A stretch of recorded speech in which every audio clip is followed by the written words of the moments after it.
Welcome back to AgriTalk from the Ag Retailers Conference in San Diego. Well, the retailers want to know, farmers certainly want to know, what about fertilizer price and availability going into 2013? We'll talk about that now with David Asbridge. He is president and senior economist with the NPK Fertilizer Advisory Service. David, good to see you again.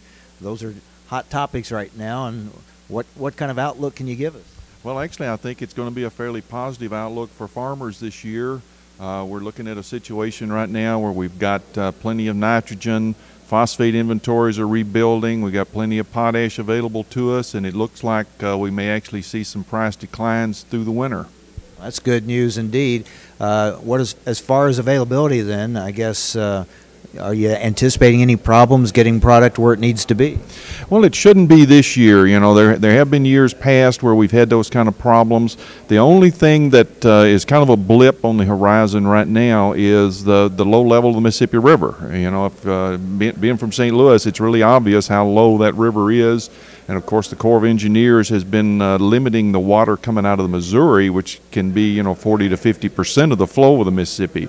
So the Corps of Engineers has been doing some work. They've been trying to to keep that situation palatable for barge movement and all, but they're still having to short load barges, and probably urea would be the only product that would be really impacted all that much.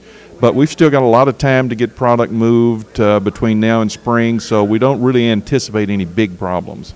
So if indeed it plays out as you say it may, and that would be good news with lower fertilizer prices, what about should farmers book early or wait, or what do you think? Well, most of the U.S. farmers kind of look at their tax situation at the end of each year, and I think this year is actually going to work for them pretty well. We anticipate that prices are going to continue to kind of drift a little bit lower virtually across the board here for all products over the next couple of 3 months. So I think, toward the end of December or after the first of the year during January should be probably about the bottom of the market and all. So if you've got tax considerations, you want to pay forward some expenses for next year, December would be a good time. I think, though, you could wait till January if you need to and still get some good prices on fertilizer. Are you anticipating strong demand coming out of this drought year and gearing up in 2013? It's going to be strong. I think that, particularly for phosphate and potash, we're going to see consumption in the U.S. go down a little bit this fertilizer year. The reason being is because of the drought. We produced, 35% less corn than we were anticipating. They put a full load of fertilizer on for the 2012 crop, and it didn't all get hauled off in the grain. So there is some carryover in the soil. So I think that we will see some decline in P&K consumption, but still, based on history, based on the fact that we're expecting corn acreage to come back in the mid-90s, 96, 97 million acres and all. So we're having a good fall season. There's some good movement to the ground out there now, and in many areas, not all areas. Some places are too dry, but overall, it's going to be a relatively strong fertilizer year, I think. What's the global demand situation for fertilizer? Well, the demand continues to grow at the global level. You look at the main markets of growth right now, particularly Latin America. Brazil, I think, is going to see an increase in both their corn and their soybean area this year. So they've been moving a lot of product, particularly out to the field there as they go through their spring season right now. One of the weak areas right now, though, seems to be India. The Indian government changed their subsidy system to where their farmers are having to pay more for fertilizer now than they have in the past, and that has impacted their consumption somewhat.